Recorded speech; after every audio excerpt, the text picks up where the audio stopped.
Okay, today வந்து நம்ம சிகே rules in English வந்து நம்ம பார்க்கலாம். ஃபர்ஸ்ட் வந்து நம்ம சிகே ரூல்ஸில் தெரிஞ்சுக்க வேண்டியது என்னென்னா, ஃபஸ்ட்டு சிக்கு வந்து என்னென்ன சவுண்ட் இருக்குது அப்படிங்கிறத ஃபஸ்ட்டு தெரிஞ்சுக்கணும். ஃபஸ்ட்டு சிக்கு வந்து என்ன சவுண்ட் இருக்குன்னா, it has a hard sound and also has a soft sound. Okay, hard sound வந்து க் க் அதான் வந்து ஹார்ட் சவுண்ட். சாஃப்ட் சவுண்ட் வந்து இஸ் மாதிரி வரும், இஸ் சவுண்டில் வரும். எக்ஸாம்பிள் சிட்டியில் நம்ம வந்து சி யூஸ் பண்ணுறோம் இல்லையா, சவுண்ட் வருதுல்ல, அந்த மாதிரி இஸ் சவுண்டில் வந்து வரும். It's a soft sound for C. Okay, and ஒரு ஈஸி ட்ரிக் மாதிரி first we will write all the vowels and A, O, U or best friends. இந்த ரூலுக்கு மட்டும் இந்த ட்ரிக் வந்து யூஸ் பண்ணலாம்.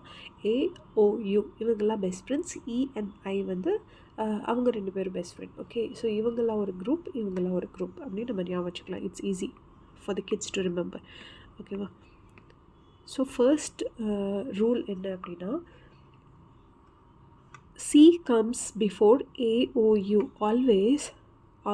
There are some exceptions, but the rule is C always comes before A, O, U.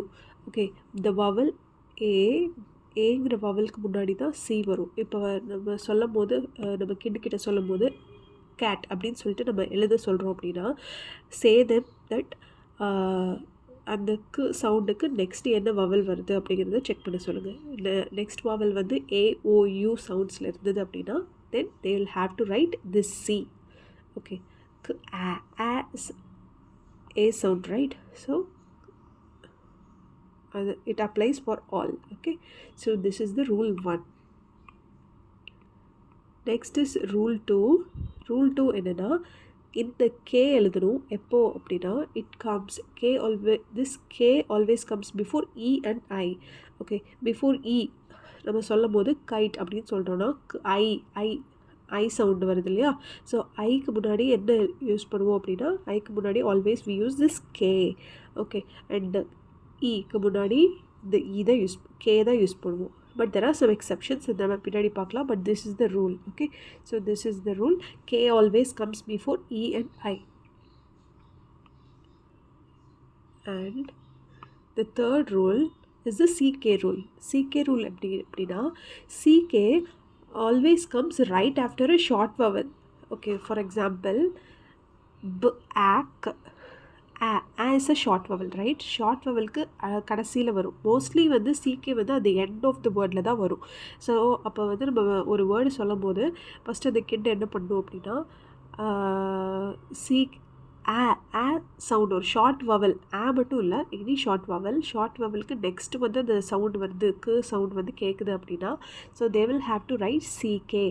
Okay, அப்படின்னு நம்ம சொல்லித்தரணும்.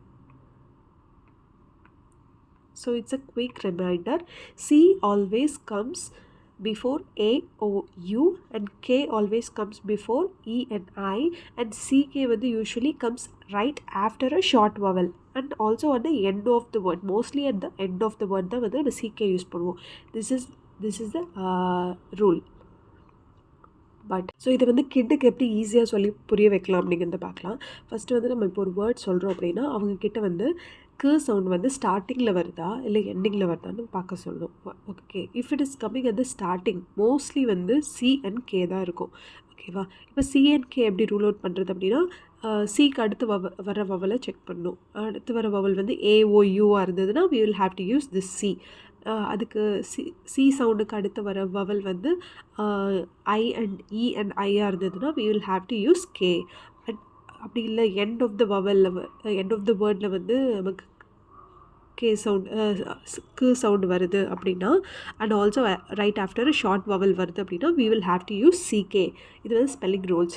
Okay, எப்படி நம்ம teach பண்ணணும். So they will also know to write it, how to write it. Okay, so but there are some exceptions in English there are always exceptions, right? So sometimes the C வந்து they will become friends with E and I instead of AOU. Okay, so when they become friends with E and I, they'll change their behavior. Okay, அவங்களோட behavior change ஆகி அவங்க sound மாறிடும். என்ன sound மாறுது? they will change it to an is sound. Okay, is சவுண்டாக மாறும். இப்போ for example C வந்து சம்டைம்ஸ் இ அண்ட் ஐக்கு முன்னாடி வந்தது அப்படின்னா அதோட சவுண்ட் வந்து இஸ்ஸாக மாறிடும். சிட்டி அப்படி தான் நம்ம படிப்போம். கிட்டி அப்படி படிக்க மாட்டோம், right? So we will read it as city because it comes before E and I. And cello also. But there is a problem with this rule, with this exception. Okay, what is the rule? What is the exception? What is the problem with this exception அப்படின்னா, why we have to use why அது படிக்கும் போது அந்த கிட்டுக்கு வந்து இந்த rule தெரிஞ்சு இந்த rule படிக்கும் போது கிட்டுக்கு வந்து நம்ம இந்த ரூலில் சொல்லி கொடுத்துட்டோம் அப்படின்னா அவங்களுக்கு தெரிஞ்சிடும். சம்டைம்ஸ் வந்து சி வந்து இ அண்ட் ஐக்கு முன்னாடி வரும்போது it will make is sound. So you have to read it as is அப்படிங்கிறது வந்து நம்ம சொல்லி கொடுத்துட்டோன்னா தே வில் அண்டர்ஸ்டாண்ட். ஓகே, கரெக்டாக எழுதிடுவாங்க. பட் த ப்ராப்ளம் அரைசஸ் எப்போ அப்படின்னா, when you ask them to write it. Okay, இப்போ நம்ம வந்து வேர்ட் வந்து சிட்டி அப்படின்னு நம்ம சொல்கிறோம். when we are asking them to write, it makes a is sound, right? So the kid usually write this because they don't know the rule, city. But this is wrong. Sound தான் வருது. But ஆனால் வந்து நம்ம is எழுதக்கூடாது. we'll have to write C instead of this. So how to deal with this problem? So we will have to say to the kid, sometimes is sound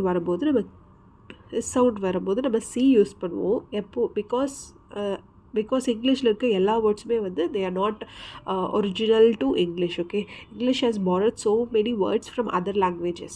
அப்போ other லாங்குவேஜஸ்லேருந்து வர words எல்லாமே வந்து அதோட originality maintain பண்ணுறதுக்காக we are following this rule. Sometimes சில words வந்து நம்ம C தான் யூஸ் பண்ணி ஆகணும் அப்படின்னு சொல்லிட்டு we have to say the kid, give them எக்ஸப்ஷன்ஸோட லிஸ்ட்டு வந்து நம்ம நிறையா சொல்லணும். அதுக்கு தனியாக ரூல் கிடையாது. இது இப்படி வந்தால் இப்படி பண்ணலாம் அப்படிங்கிறதுக்குண்டான ரூல் கிடையாது. இது எக்ஸப்ஷன்ஸ், இதெல்லாம் எக்ஸப்ஷன்ஸ் அப்படின்னு சொல்லிட்டு அந்த கிட்டுக்கு நம்ம எக்ஸாம்பிள்ஸ் கொடுக்கலாம். அதே மாதிரி அதில் வந்து நிறைய ப்ராக்டிஸ் கொடுக்கலாம். அப்போ so eventually they will know நம்ம வந்து சி யூஸ் பண்ணோம் இன்ஸ்டெட் ஆஃப் எஸ் அப்படிங்கிறது. That's all. இதான் சிகே ரூல். It's so easy.